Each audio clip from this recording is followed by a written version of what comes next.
welcome to the Traveling Introvert. Today, I am going to talk about, wow, I had that thing in my head and now it has gone. So I'm going to go on feedback that I just got recently from one of my listeners. I'm going to talk about plane travel, but not just any plane travel. That plane travel that you have when next to you sits someone who just can't stop talking. So recently I was on a flight to Denver and I was in the corner. I had my little window seat because it was a short flight. I had my noise cancelling headphones on. They were on. I mean, I wasn't listening to anything, but they were on my head. They were plugged in and it looked like I was listening to something. And the guy in the aisle, he sat down. And so you're waiting and you think no one's going to sit in the middle seat and you're almost a little bit excited. You almost start to stretch out a little and then someone comes and sits in the middle seat, which is fine. I'm looking out the window because I like to see how they're loading in the bags. And so because I tend to see my suitcase because it's very recognizable. Let me rephrase that. It was recognizable. I had to buy a new one recently, which was sad. So now I'm outside, minding my own business, looking out the window with my headphones on. And the two next to me start talking. The usual, so, are you going? Where are you going? Where are you heading? What are you doing? Business or pleasure? And all of that sort of conversation. And those two are having this loud enough conversation that I can hear them over. My noise cancelling headphones are now on, but they've got the noise cancelling function on. So, there's that hiss sound. And that's fine. And I normally take my headphones off when flight attendants are giving the emergency speech because I want to let them know that I'm paying attention and also pay attention. No matter how often you have flown, you should always pay attention because all planes are different and different airlines do different things.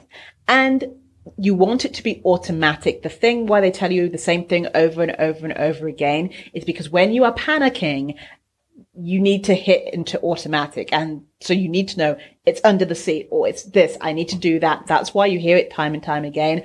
And that's why you should pay attention. Side note. So they do that. And I put my headset back on because they've finished the speech and we take off and we're flying and it's wonderful. I get to look out the window, which I don't normally. And then the flight attendants come around with the drinks cart and the food cart. And so I'm not in the first row. We're like 3 rows back. And so they're like, oh, what would you like to drink? And they're asking everybody and they're throwing pretzels at them. But they also have the option of ordering food or extra drinks if they wish. And so our flight attendant gets to our row. She asks the person in the aisle, hey, what would you like? He's like, well, what do you have? And she's like, well, here's our magazine. And if you look on the pages here, you can then pick some things. And then she goes and deals with the other side.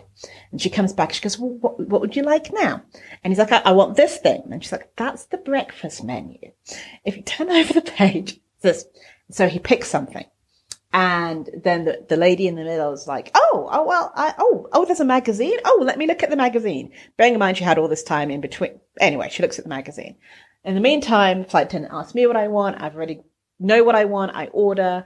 And the person next to me is like, oh, you already knew what you wanted, smarty pants. You knew about where to find the drinks and everything. You're obviously a frequent flyer. FYI, I still have my headphones on. And I just smile and nod. And we get our food and everything. And I put my headphones back on and I've got my book out. And the woman decides she's going to turn to, and when you see someone turning to you, like they want to talk to you, but they haven't done so yet.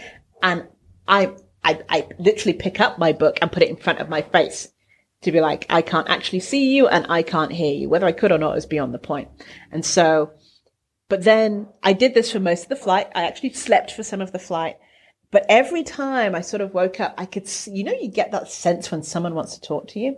And then at the end of the flight, to get off the plane, I took my headphones off and she starts talking to me. So what do you do? And how are you down? Oh, do you fly often? And I was polite enough. But the fact that for 90% of the flight, I had headphones on and was reading a book should have been the universal symbol of please don't talk to me. And that's for the short flight. I've now realized I've rambled for almost my 5 minutes allotted time. So there will be a part 2 of what to do when someone won't stop talking in an extra long flight, like a 13-hour flight to Asia. The other thing about these two is they talked the entire flight. I knew about their grandkids, their mom, their dad, what they did for work, what they ate for breakfast, because they were loud. They didn't keep it sort of at a reasonable level. Yes, I know planes are loud, obviously why I listen and have noise cancelling headphones, but you're sitting next to each other. So that was it wasn't even a rant. It was just like information about traveling. Headphones on, book out as close to your face as possible to try to ignore them, or just do one-word answers.